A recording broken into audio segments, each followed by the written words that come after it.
The stained glass light bathed the cathedral in gold, but the silence inside was suffocating. Sarah stood frozen halfway down the aisle, her grip crushing her white bouquet. Blocking her path wasn't a jealous ex or a protesting guest, but Radar, her retired, battle-scarred K9. The massive German shepherd bared his teeth, his amber eyes locked, not on the crowd, but dead center on the groom's chest. Mark stepped forward, his charming smile replaced by a hard, venomous glare, his hand gripping the lapel of his custom suit. "Get that broken animal out of my church," he hissed, signaling his groomsmen. Two large men lunged for the dog's frayed collar. Radar didn't back down. He planted his paws and unleashed a guttural, terrifying roar, pressing his nose aggressively against Mark's pocket. But she didn't know the real danger wasn't waiting in the church. It was standing at the altar. Wrong move. Mark thought his custom suit could hide a multi-million-dollar betrayal. Let's get into it. The stained glass light bathed the cathedral in gold. The silence inside was suffocating. Sarah stood frozen halfway down the aisle, her grip crushing her white bouquet. Her knuckles had gone pale. The music had stopped. Every guest had turned. Blocking her path was not a jealous ex, not a protesting guest. It was Radar. The massive, battle-scarred German shepherd planted all three of his remaining paws against the cold marble floor. His frayed nylon collar sat loose and worn against his thick neck, faded by years of fieldwork and sun and rain. He was not growling yet. He was still, completely terrifyingly still. His amber eyes were locked dead center on the groom's chest, unblinking, absolute. Sarah had not moved in 11 seconds. She was counting. She always counted when her body forgot how to breathe. The white lilies in her bouquet were crushing against her palm, their heavy, sweet scent mixing with the cold sweat already dampening her skin. 300 guests watched. No one spoke. Mark stood at the altar, his custom Italian wool suit pristine and sharp and perfectly fitted across his broad shoulders. The fabric alone had cost $5,000. He had told her that once, laughing. He had told her it was nothing. Now his smile was still in place, but something behind it had gone very hard, very fast. "Sarah." His voice was calm, controlled, and low. "Call him off." She looked at Radar. Radar did not look at her. "He is fine," she said. "He just needs a second." Mark's smile did not waver. "He is not fine," he said. He stepped forward one deliberate pace, his polished leather dress shoes clicking against the marble. "He is disturbed.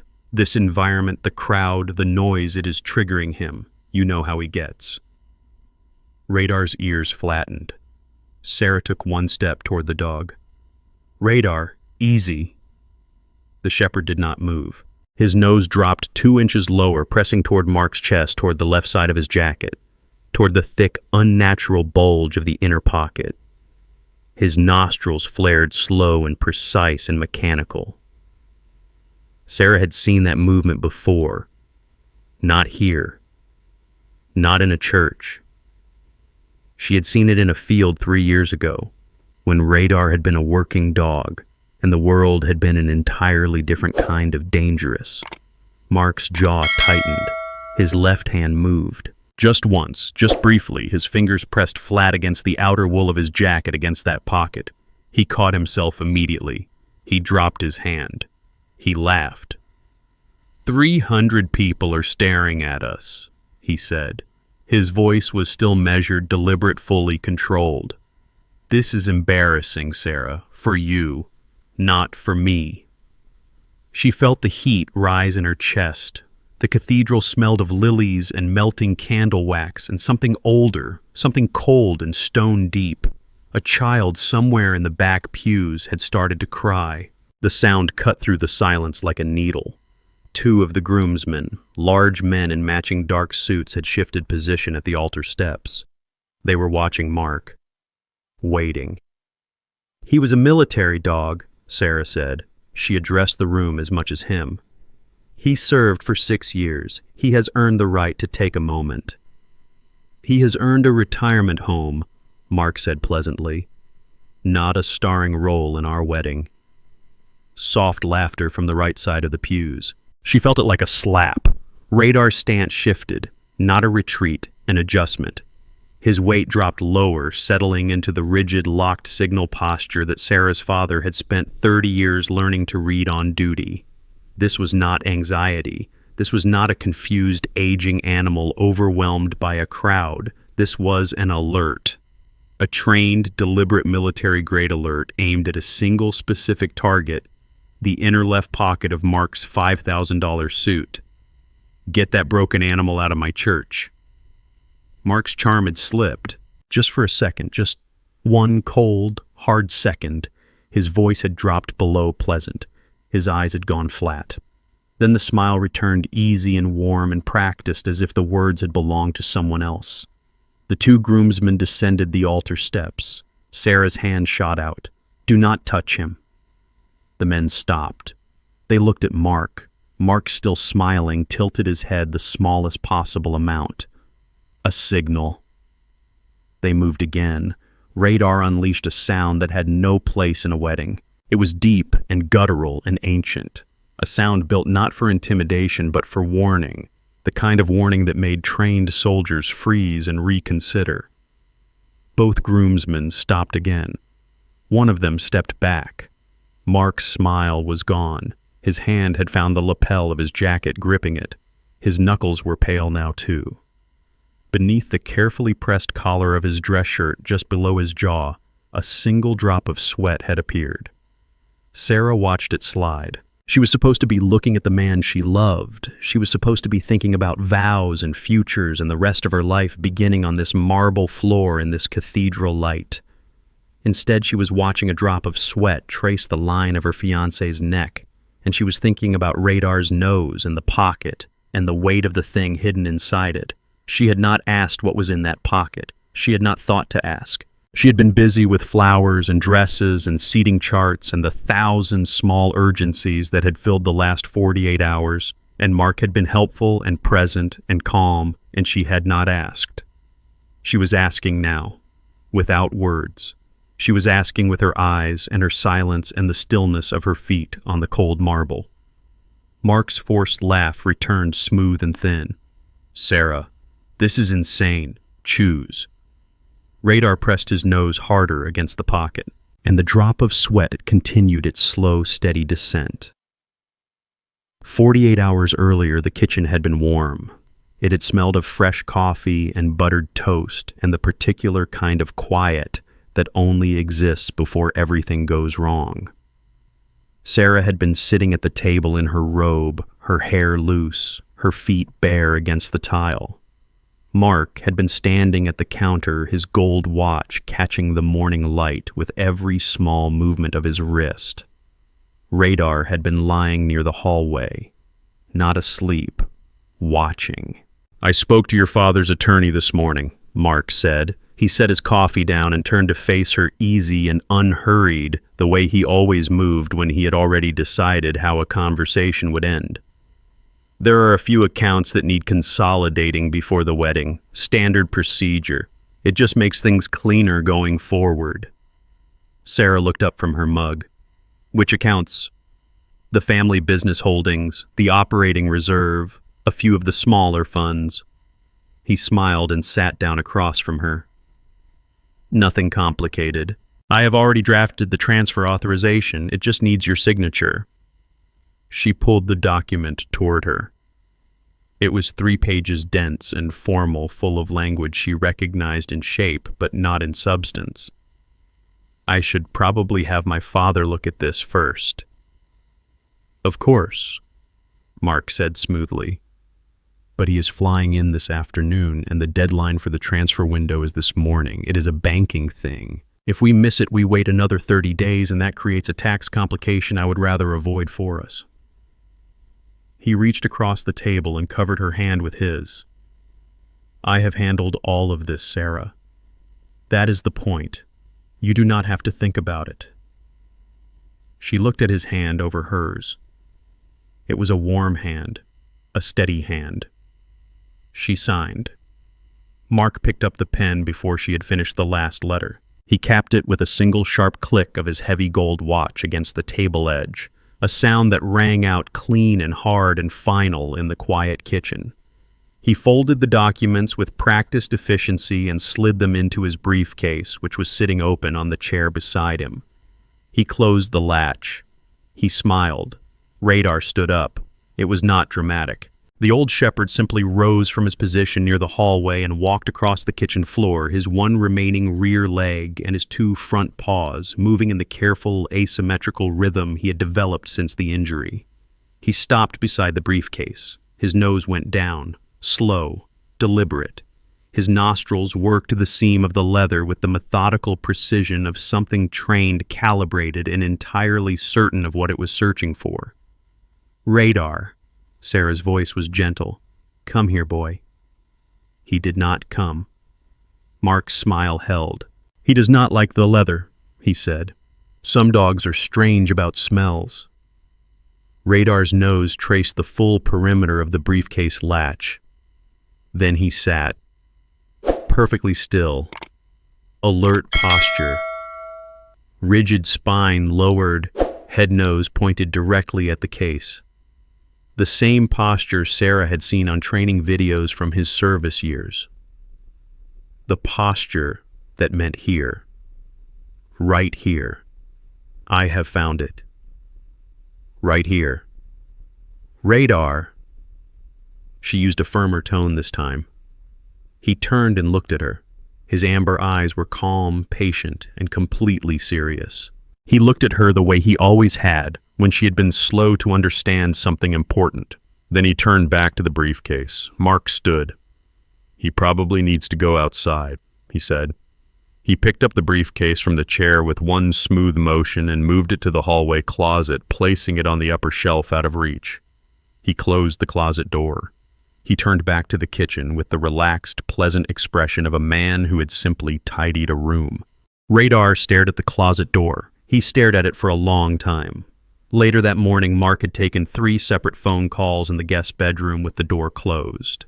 Sarah had heard only the tone of his voice, not the words. Measured and low and businesslike, the voice he used for quarterly reviews and contract negotiations, not for personal calls. She had been dressing for the rehearsal dinner and had thought nothing of it. He was thorough. He was professional. He liked things managed and tidy and resolved. She had always admired that about him. She had not thought to ask who he was calling. In the afternoon, while Mark was out collecting his suit from the tailor, Sarah had been looking for the television remote. She had checked the cushions of the living room sofa, both armchairs, the coffee table, and the shelf beneath it. She had been mildly annoyed. She had not been paying close attention. Radar had been watching her search. After a moment, he had crossed to the far end of the sofa, pressed his nose deep between the cushion and the armrest, and come up with the remote in his mouth. He set it at her feet with the careful, deliberate placement of a dog that understood its value. She had laughed and scratched behind his ears and told him he was extraordinary. Then she had switched on the television and not thought about it again. But the remote had been dead. The battery was gone, fully drained, completely flat. And Radar had found it anyway. Not because he could see it, not because it had rattled or moved, because something inside it had produced a chemical signature, a faint, specific molecular trace that his training had wired into the deepest part of his instinct. Lithium. The sterile metallic tang of a dead lithium cell, invisible to every human in the room, as clear and bright and unmistakable to Radar as a lit sign above a door. He had been trained to find it. In the military, in the field, in the dark, in the noise, in the chaos of situations Sarah had only ever read about in the brief, formal summaries his handler had shared with her when she had adopted him. He had been trained to find batteries, hard drives, electronics, signals, the hidden, buried, invisible machinery of surveillance and data and secrets. She had told Mark about it that evening, laughing, charmed, and proud. He found the remote, dead battery and everything. Just knew it was there. Mark had smiled. Impressive animal, he said. He had said nothing else. That night, Mark had gone back to his condo alone. Tradition, he had said. The groom should not see the bride the morning of the wedding. She had kissed him at the door. He had picked up his briefcase from the hallway closet and walked down the front steps without looking back. Sarah had stood in the doorway and watched him go. Radar had sat beside her, his warm weight pressed against her leg, his nose pointed at the retreating shape of the man and the briefcase he was carrying. She had thought he was just an overachiever. She had thought the accounts were just finances and the calls were just business and the briefcase was just a briefcase and the locked bedroom door was just a habit and the signed papers were just paperwork and the rush, the beautiful, breathless, accelerated rush toward this wedding was just love. She had been entirely blind to the heist happening right under her own roof. Back in the cathedral, the air had changed. It was not the temperature. The stone walls held their cold regardless of what happened inside them. It was something else, something human and electric and tightly coiled, the specific atmospheric pressure of 300 people holding their breath at the same time. The candles still burned. The flowers still stood in their tall glass vases along the aisle. The stained glass light still fell in long-colored panels across the marble floor. Everything looked exactly as it had looked 30 minutes ago when this had still been a wedding. Radar had not moved. That was the detail that separated him from every other animal Sarah had ever known. A frightened dog moves. A confused dog moves. A dog reacting to noise, to crowd, to overwhelm, to the accumulated sensory pressure of a packed cathedral moves. It paces, it whines, it circles, it retreats. Radar had done none of those things. Since the moment he had planted himself in the center of the aisle, he had moved precisely twice, once to lower his nose toward Mark's pocket, and once to adjust his weight into the locked, rigid, low-centered posture he now held with the absolute stillness of a trained professional doing his job. His spine was straight. His tail was down, not tucked, simply lowered and still. His ears were forward, not flat. His nose was pointed at a single fixed point, the inner left pocket of Mark's Italian wool suit jacket.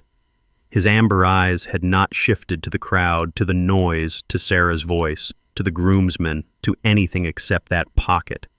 He was not distressed. He was reporting.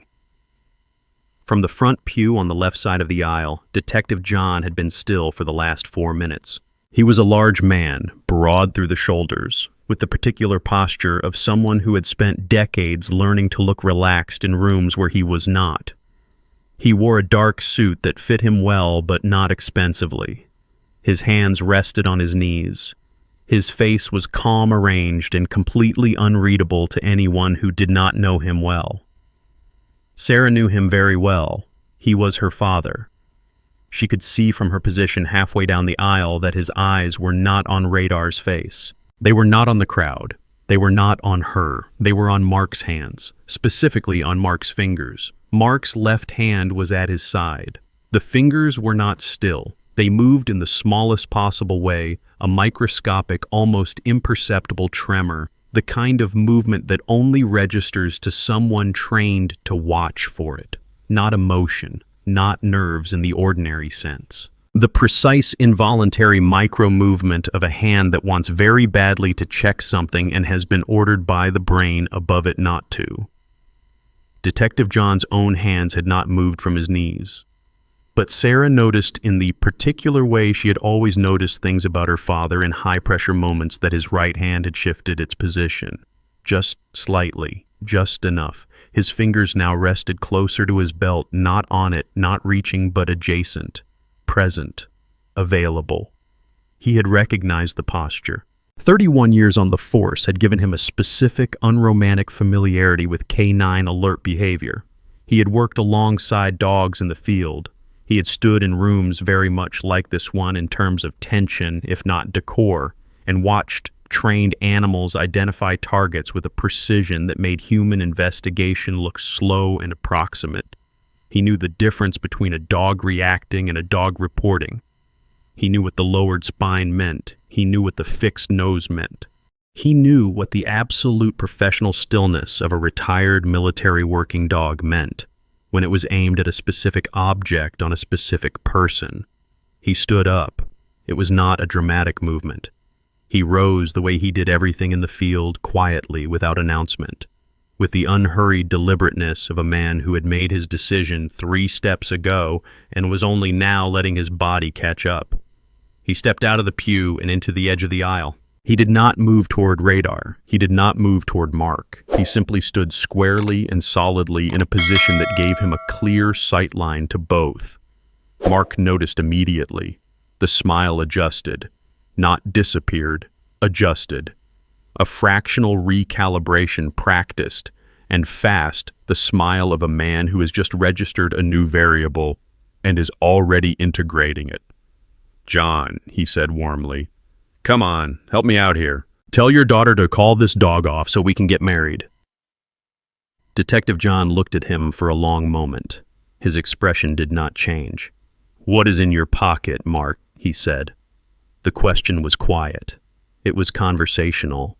It was the tone of a man asking something he already knows the answer to, asking it anyway, because the asking is the point, because the asking is the first move in a sequence that ends somewhere specific, and he is in no hurry to rush it. The silence that followed was absolute, not the soft, shuffling silence of a waiting crowd, the hard, crystalline silence of a room in which something irrevocable has just been said. Mark laughed. It was a good laugh, warm and slightly exasperated, the laugh of a reasonable man confronting an unreasonable situation. "My phone, John, my vows, the usual things a groom carries." "Your vows, Detective John repeated. "Yes." "In a lead-lined pouch." The laugh did not return. Mark's expression held its shape, pleasant, patient, and composed, but the quality of it had changed. It was no longer warm. It was structural, a facade doing the work of feeling used to do. At the altar steps, the 2 groomsmen had gone very still. They were large men, well-dressed, and until this moment they had moved with the easy confidence of people who believed the situation was under control. That confidence had shifted. Their eyes moved between Mark and Detective John with the careful, recalculating attention of people revising their read on a room. Mark's polished leather dress shoes stepped backward. 1 step. Small and smooth and instinctive, the involuntary retreat of a body registering threat before the mind has processed it. His heel met the base of the altar step behind him. He stopped. Radar's nose followed him. The dog did not step forward. He simply extended his neck the smallest necessary amount, maintaining the precise distance and angle of his alert, tracking the pocket as Mark moved accurate and relentless and entirely calm. He was not acting like a panicked animal overwhelmed by a crowded church. He was acting like a soldier who had just found a bomb. And Detective John, standing at the edge of the pew with his right hand resting near his belt and his eyes fixed not on Mark's face but on Mark's trembling fingers, was already doing the quiet, careful arithmetic of a man who has witnessed the wound and is now positioning himself to witness the payoff. The cathedral held its breath. The candles burned without flickering. Outside, beyond the heavy oak doors, the city moved and turned and continued its ordinary Sunday, entirely unaware that inside this cathedral, in the light of 100 stained-glass saints, a dog with a frayed collar and 3 legs and a nose built for finding truth, had just changed the direction of everything. Wait. He's actually ordering his groomsmen to choke a disabled veteran dog right in front of the bride. If that were me, the wedding would have been canceled the second he raised his hand. Imagine standing in that silent cathedral, realizing the man you love is ready to hurt your protector just to protect his pocket. The audacity is real. Mark broke first. Not loudly, not immediately. He held for another 3 seconds. His expression composed, his shoulders level, his eyes moving between Detective John and Radar with the measured calculation of a man running options. Sarah could see it happening. She had watched him think before in business meetings and arguments, in the small, quiet negotiations that couples conduct over dinner tables and in car rides and in the dark before sleep. She had always admired the speed of it, the efficiency, the way his mind moved through variables and arrived at conclusions before other people had finished reading the question. She was reading it differently now. The calculation ended. Mark straightened. He smoothed the front of his jacket with one flat, deliberate palm, a gesture so practiced and automatic it had probably stopped meaning anything to him years ago. Then he turned to the groomsmen and gave them the smallest possible nod. Both men moved. They came down the altar steps fast, not running, but with the purposeful, ground-covering stride of men who had been briefed and were now executing. They were large, well-fed, expensive in the particular way of men whose size is maintained professionally. Their silk ties caught the cathedral light as they descended deep burgundy, perfectly knotted, straining now against the movement of their broad chests. Radar did not retreat. He widened his stance. The first groomsman reached for the frayed nylon collar with both hands. His fingers closed around it. Radar dropped his full weight downward and backward in a single practiced motion. The kind of resistance that comes not from panic but from training, from years of learning exactly how to make removal as difficult as possible without escalating to a bite. The groomsman's grip held.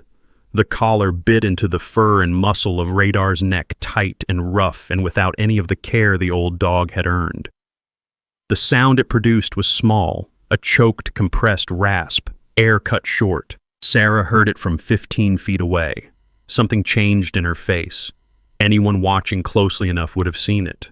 Not anger yet, not action yet. Something quieter and more dangerous. The specific expression of a person who has just identified the precise moment they will look back on later as the moment they knew.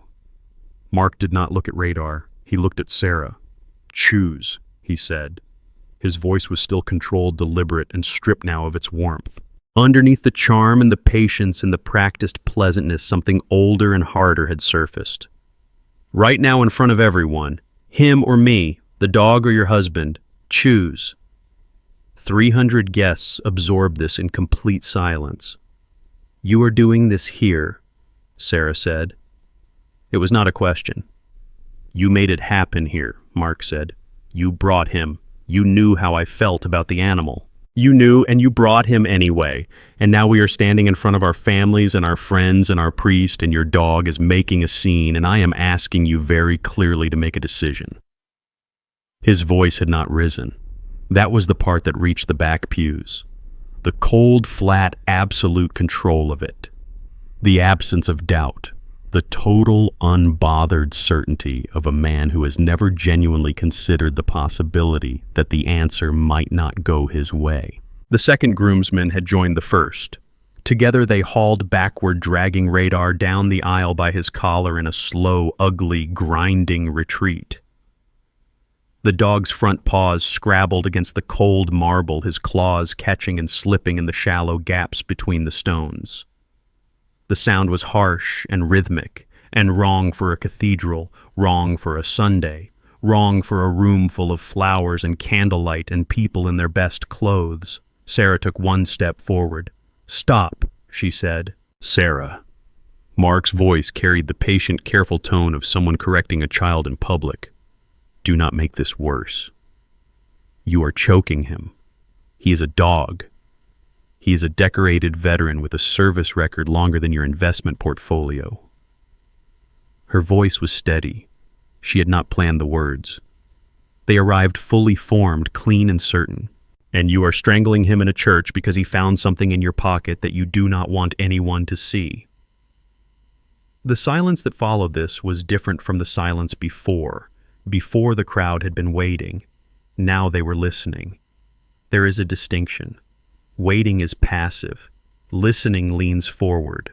Mark's composure cracked, not shattered, not collapsed. Cracked the way expensive things crack, a single clean fracture line appearing along the surface while the structure beneath it holds furious and rigid and not yet ready to fall. "You are embarrassing yourself," he said quietly. "Then let go of the dog. This is not about the dog." "I know," Sarah said. "It was never about the dog." Mark's jaw tightened. His eyes moved once fast to the left side of the cathedral where a narrow door stood half-shadowed behind the last row of pews. A side exit. His gaze touched it and moved away in under a second, the reflex of a man reassessing his escape routes while maintaining eye contact. He had been doing it since Detective John stood up. Sarah had not caught it until now. Detective John had caught it the first time. "If you do not call off your father," Mark said, "and remove this animal and stand beside me at this altar right now, I will leave today. I will not wait.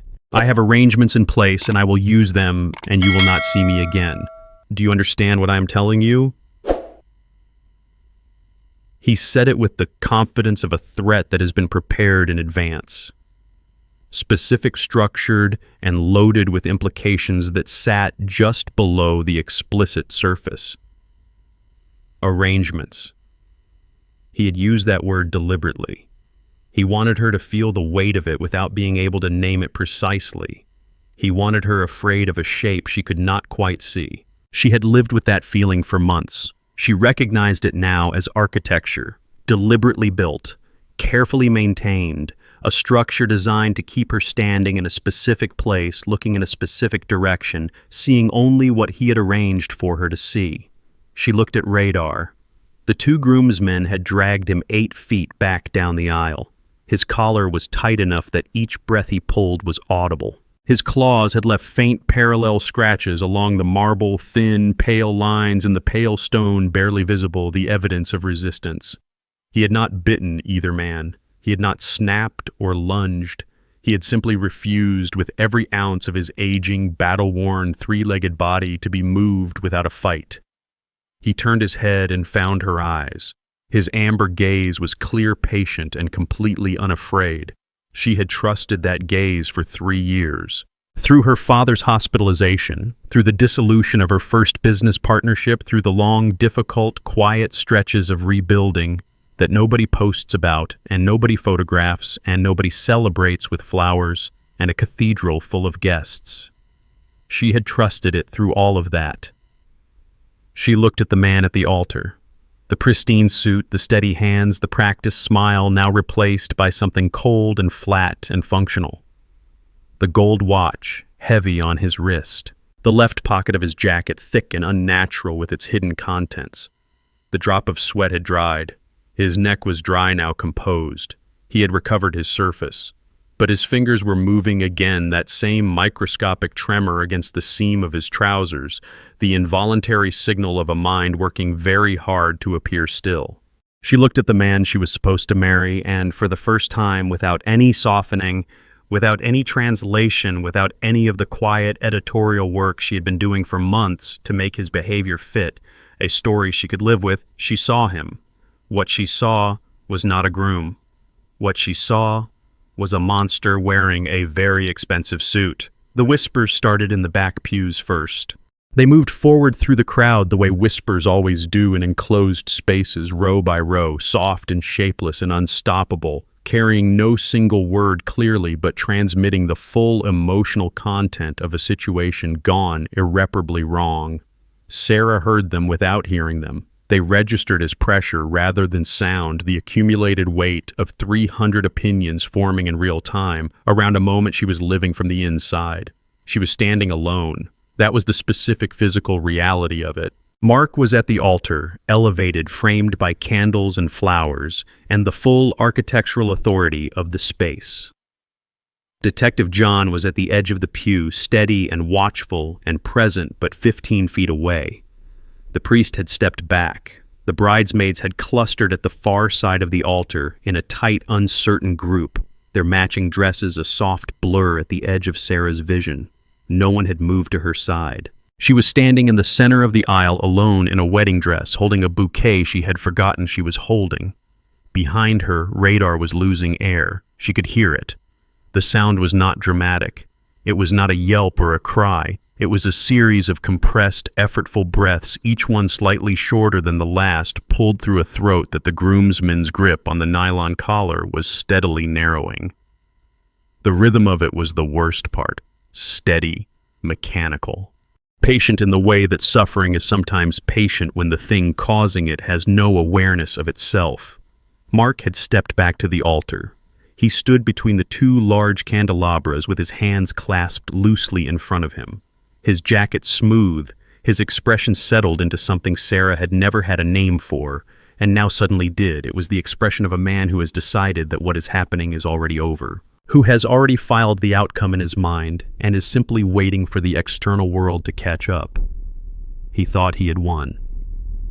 The thought arrived in Sarah with a clarity that was almost physical. He thought the crowd was enough. He thought the dress and the flowers and the 300 witnesses and the priest and the music and the years of investment in this specific future were enough to hold her in place. He thought the whispers were working for him. He thought her isolation was his leverage. She looked at her hands. Her bouquet was trembling, not from fear, not precisely, but from the sustained full-body tension of a person who has been holding themselves together for longer than they realized. The white lilies had bruised where her fingers had gripped them too long. Small dark pressure marks along the petals, irreversible, the evidence of a grip that had never been as calm as it looked from the outside. Her veil had caught on something in the chaos of the last few minutes. She felt the tug of it at her hair, insistent and small and undignified. And when she moved her head, the lace tore. Not dramatically. A small, clean split along the embroidered edge, a delicate ruin, the kind of thing that cannot be repaired to look as it was before. She did not reach up to fix it. From somewhere in the right section of the pews, an older woman had begun crying. Not the child from earlier. An adult, someone who had come here dressed in her best with a card and a gift and the genuine goodwill of a person who believed in the thing they had been invited to witness. The sound of her crying was soft and contained and somehow more damning than anything else in the room. The hot sting of tears reached Sarah's own eyes without warning. She had not been planning to cry. She had moved beyond the territory where crying felt like the appropriate response and into something colder and more structural, but the sound of the woman in the pew reached something underneath the structure. Her cheeks were cold. The tears were warm. The contrast was sharp and specific and real in the way that only small physical details are real when everything large has become unmanageable. She blinked. She did not wipe her face. Radar made a sound. It was not a bark, not a growl. It was a single, low, effortful vocalization, the sound of an animal that has run the calculation and arrived at a conclusion. The two groomsmen had pulled him 12 feet back down the aisle now. His front claws had left their faint trail in the marble. His breathing was compressed and rhythmic and audible. He was losing. On the pure physical arithmetic of two large men against one three-legged aging shepherd, he was losing. And he knew it, and he was not done. He thrashed. It was not a panicked movement. It was a calculated one, a single explosive full-body commitment of every ounce of remaining strength, the kind of effort that a person or an animal makes when they have assessed the situation clearly and decided that the cost of everything is acceptable. His body swung forward against the groomsman's grip, low and fast and harder than either man had expected from a dog of his age and condition. The first groomsman's hold broke. Just one hand. Just for a second. It was enough. Radar lunged forward 3 steps. Not toward the exit, not away from Mark. Toward him. His front paws hit the marble, his remaining rear leg pushed, and his body carried him close enough, just close enough that when he swung his head upward with the last available momentum of the movement, his front claws caught the lower left side of Mark's jacket. The wool ripped. Not entirely, not catastrophically. A ragged tear along the outer layer 4 inches long, starting at the pocket seam and running downward, splitting the expensive fabric with the specific, irreversible sound of something that cannot be undone. The inner lining held, the contents of the pocket held, but through the torn wool, through the gap in the fabric, something caught the light, a glint, cold and metallic and precisely rectangular. The first groomsman recovered his grip. The second man pulled back hard. Radar was hauled away from Mark with a force that swung the dog's entire body sideways before his paws found the floor again. The collar had tightened further. His next breath was audible from the front pews. Everything was falling apart. The dress was torn. The dog was suffering. The crowd was fracturing into noise and confusion, a low building murmur that had lost its shape and was becoming something rawer and less polite. The man at the altar was straightening his jacket with both hands, smoothing the torn wool downward with the automatic, furious precision of someone whose surface has been disturbed and cannot tolerate it. But his hands were shaking now. Both of them. The tremor was no longer microscopic, and through the torn fabric of the groom's ruined suit jacket, that small, cold, metallic glint remained visible, catching the stained glass light, the same way the truth catches light when someone finally tears the thing covering it away. Sarah stopped crying. She looked at the glint. She looked at Mark's shaking hands. She looked at Radar, still struggling, still breathing, still pointing with every remaining cell of his trained and exhausted body at the man and the pocket and the thing inside it. Radar's desperate final scratch had just given her the only clue she needed, and she was done standing still. She moved without announcing it. No declaration, no warning, no dramatic intake of breath or squaring of shoulders for the benefit of the crowd. She simply stopped being still and started moving down the aisle toward Mark with the quiet, flat, absolute purposefulness of someone who has finished thinking and started deciding. Her dress swept the marble behind her. Her torn veil trailed at one side. She had dropped the bouquet somewhere in the last 3 steps without noticing. Sarah. Mark's voice carried its warning clearly. Do not. She did not stop. Get between them, Mark said to the groomsman. His voice had shed its last remnant of wedding day warmth.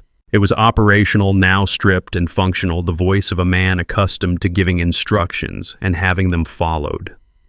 The first groomsman released Radar's collar and stepped forward to intercept her. Sarah stopped. She looked at the man in front of her. He was large, well-built, and uncertain in the specific way of people who have just been asked to physically obstruct a woman in a wedding dress in front of 300 witnesses and a priest. His hands came up in a gesture that was half blocking and half apologetic. Ma'am, he started.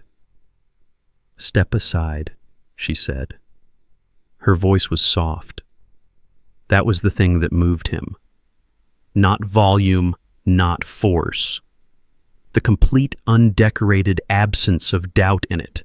She sounded like someone who had already seen how this ended and was simply walking toward it. He stepped aside. She walked past him to Radar. The second groomsman still had the collar. She reached down and placed her hand over his.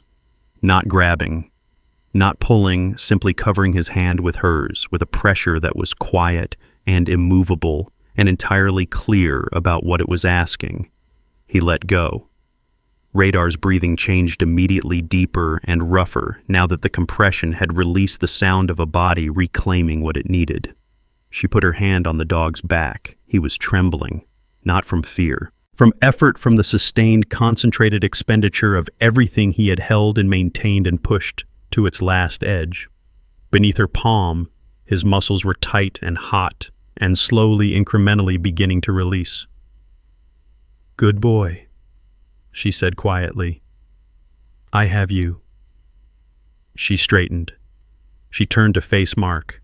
The cathedral was silent in the way it had not been silent before. Previously, the silence had belonged to uncertainty, to a crowd waiting to see which way a situation would fall. This silence was different. This was the silence of a room that has picked a direction and is holding very still so as not to disturb it. Mark stood at the base of the altar steps. He had not retreated further. His jacket was still torn along the lower left pocket, the 4-inch split in the wool hanging open, catching and releasing the candlelight with each shallow breath he took.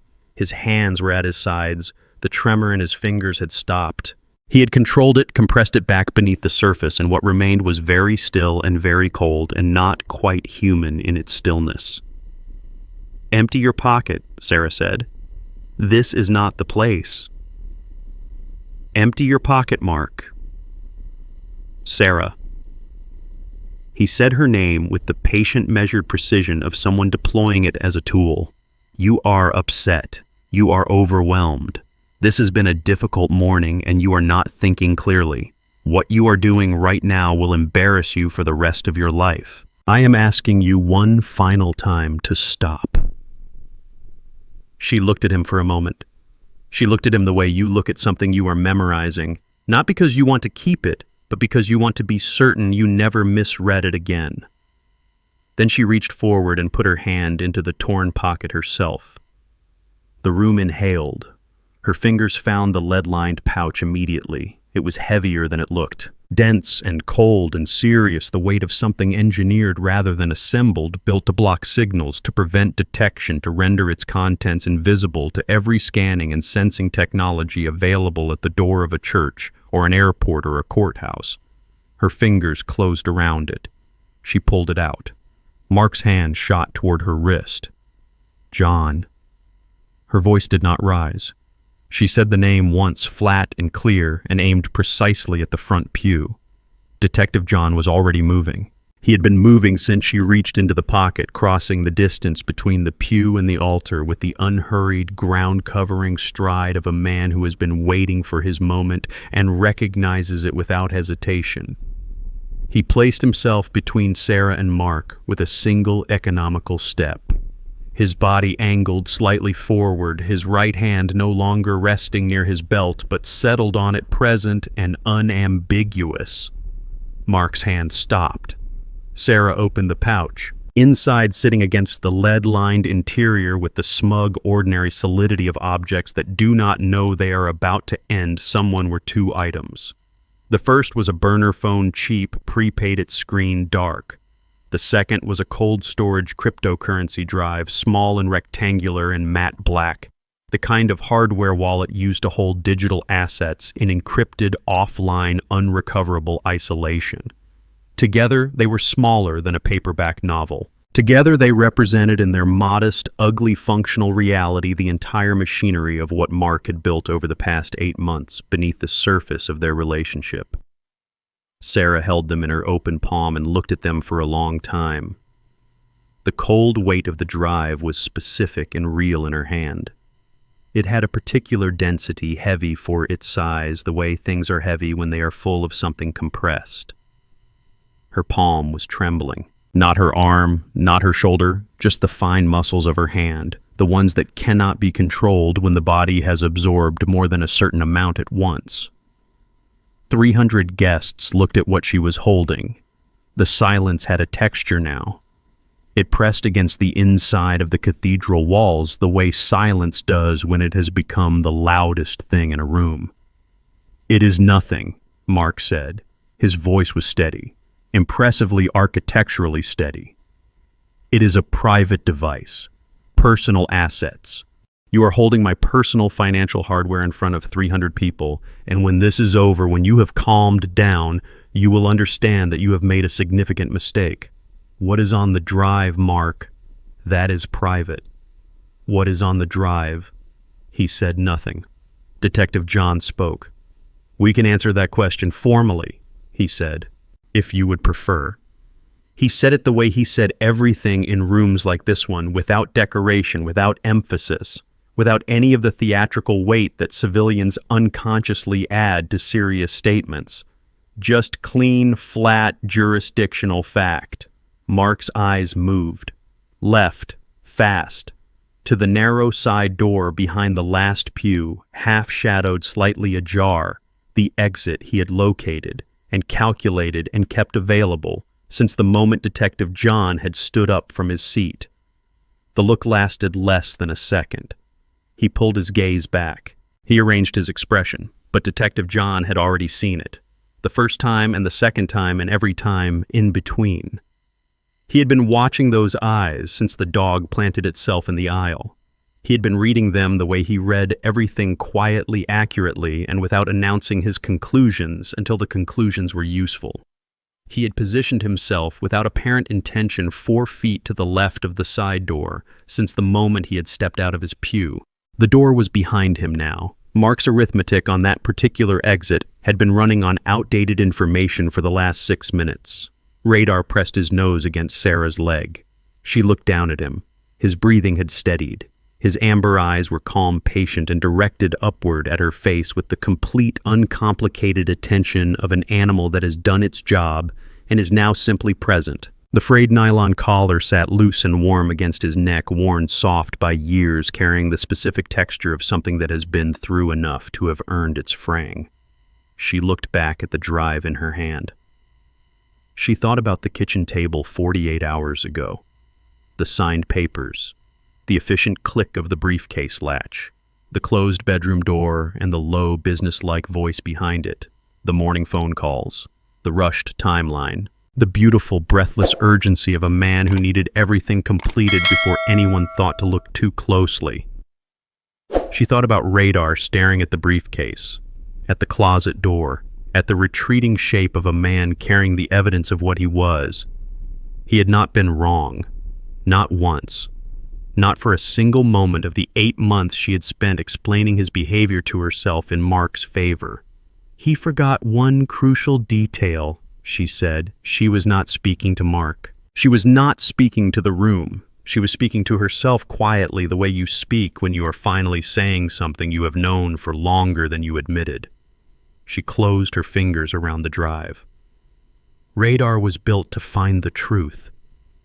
The burner phone screen lit up on its own. It happened in the half-second after Sarah closed her fingers around the drive. A notification arriving with the cheerful, indifferent punctuality of a message that does not know it is arriving at the worst possible moment for the person it concerns. The screen brightened in her palm, white and cold and small, and the preview text sat there in the cathedral light for every person close enough to read it. Sarah read it first. Then Detective John read it over her shoulder. The message was from a contact saved under a single initial. The content was 8 words, direct and operational, and entirely without the awareness that it was at this precise moment being read by a retired detective and a bride holding a cryptocurrency drive in a cathedral full of witnesses. It asked whether the funds had cleared. It asked whether the offshore transfer was complete. It asked in the blunt, task-oriented language of someone who believes they are communicating privately whether they were good to go. Sarah looked at the name above the message. She looked at it for long enough that the looking became a statement. Then she looked up at the front row of the left section where the bridesmaids were still clustered in their soft matching dresses, their faces arranged in various expressions of confusion and distress and carefully maintained neutrality. One face was not neutral. The maid of honor was standing slightly apart from the others. She was a tall woman, composed and polished with the specific cultivated stillness of someone who has been waiting for a piece of information and has just received it in the worst possible form. Her eyes met Sarah's for 1 second. 1 second of complete, unguarded recognition. Then she looked away. It was enough. "Everybody's seen it," Detective John said quietly. He was not speaking to the room. He was speaking to Mark, close and level and without any performance in it. The phone, the drive, the message. 300 people, a priest. He paused for exactly 1 beat. "And me." Mark said nothing. He had gone very still in the way that people go still when all the variables have resolved and the remaining options have collapsed to one. His face held its shape composed and smooth and faintly handsome in the colored light, but it was a surface now with nothing behind it. The calculation had ended. The performance had nothing left to perform for. His eyes moved to the side door one final time. "Mark Allen Coulter," Detective John said. The full name landed in the cathedral with the particular weight of formal language in an informal moment, the weight of something that has crossed from the personal into the procedural and cannot cross back. "You are under arrest." He moved as he said it, smooth and practiced and without any of the theatrical gravity that the words might have suggested, producing the handcuffs from his belt with the unhurried efficiency of a man who has done this enough times that it has become a form of muscle memory. He had Mark's right wrist before. The sentence was fully out, turning him with a single economical movement, so that his back was to the altar, his face to the congregation. The cuffs clicked shut. The sound was small, specific, cheap and metallic and entirely without ceremony. The click of a mechanism doing its single designed function, closing over the starched white cuff of a $5,000 tailored suit with the complete indifference of something that does not register the difference between expensive fabric and any other fabric. Mark did not resist. That was the detail that would stay with people who were there, that stayed with Sarah, that stayed with everyone who later described the moment to people who had not been present. He had threatened and maneuvered and calculated and performed for the entire morning, and when the handcuffs closed, he simply stopped. The stillness was total, instant. The stillness of a machine that has been switched off rather than the stillness of a person making a choice. Detective John began speaking the formal language of rights and procedures in a low, steady voice. The words were familiar from television and film, but entirely different in the actual acoustic space of a cathedral, bouncing differently off the stone and glass, arriving in the pews, without the editorial distance that a screen provides. People were crying. Not all of them. Several. In various sections of the room for various reasons, the specific emotional overwhelm of witnessing something irrevocable in person was finding its expression. Camera phones had appeared. Sarah had not seen them come out. She had not noticed the exact moment when the guests had shifted from witnesses to documentarians, but the flashes were happening now, small and white and multiple, coming from different angles and different distances, each one catching Mark in a different frame of the same image: the altar, the candles, the flowers, the handcuffs, the torn pocket. The flash of each camera phone caught the gold of his watch still heavy on his wrist above the cuff where the handcuffs had closed. The maid of honor had not moved from her position at the edge of the bridal group. Two of the backup officers who had been stationed outside the cathedral had entered through the main doors during Detective John's arrest, moving up the side aisle with the quiet professional efficiency of people responding to a signal rather than a surprise. They positioned themselves near her without announcement, without drama, without any of the urgency that the situation might have appeared to require to an outside observer. She looked at them. She looked at the phone in Sarah's hand. She looked at the closed main doors behind the officers. She sat down in the nearest pew, quietly, like a person who has decided that the energy required to make any other choice is not available to her. The heavy cathedral doors swung shut behind the last officer with a sound that moved through the whole space, deep and resonant and final, the sound of stone and old wood and iron doing what they were built to do, containing what was inside them. The trap assembled over the course of one morning by a retired K-9, a bride who had stopped being afraid, and a detective who had spent 31 years learning where to stand, had closed. Mark turned his head once, a single slow rotation taking in the cathedral, the guests, the altar, the priest still standing motionless beside the flowers, taking in perhaps the full inventory of what he was leaving in this room, the status, the cover, the accumulated social architecture of a persona he had built and maintained with genuine skill over years, the stolen wealth now named and evidenced and held in Sarah's hand, the freedom transferred in the quiet click of a mechanism closing over his wrist. He had arrived here this morning with everything. He was leaving with the suit. Detective John finished the formal language. He placed his hand on Mark's shoulder, not roughly, not gently, but with the exact neutral pressure of professional procedure, and guided him toward the side aisle. They moved together through the cathedral, past the pews, past the guests, past the flowers and the candles and the stained glass panels, throwing their long colored light across the marble floor. Nobody spoke as they passed. Sarah watched them go. She stood in the center of the aisle in her torn dress with the cold storage drive still in her hand, and she watched the man she had been going to marry walk out of the cathedral in handcuffs, and she felt moving through the complicated and exhausting and not yet fully processed landscape of everything she was feeling something clean, not happiness, not triumph, something quieter and more durable than either of those things. The specific physical sensation of a weight that has been present for so long it had stopped registering as weightlifting. Radar leaned against her leg. He was warm and solid and real against her, his breathing steady now, his frayed collar loose and soft against her hand as she reached down without looking. His weight was familiar. It had been familiar for 3 years. She pressed her hand into the fur behind his ear and felt him exhale long and slow.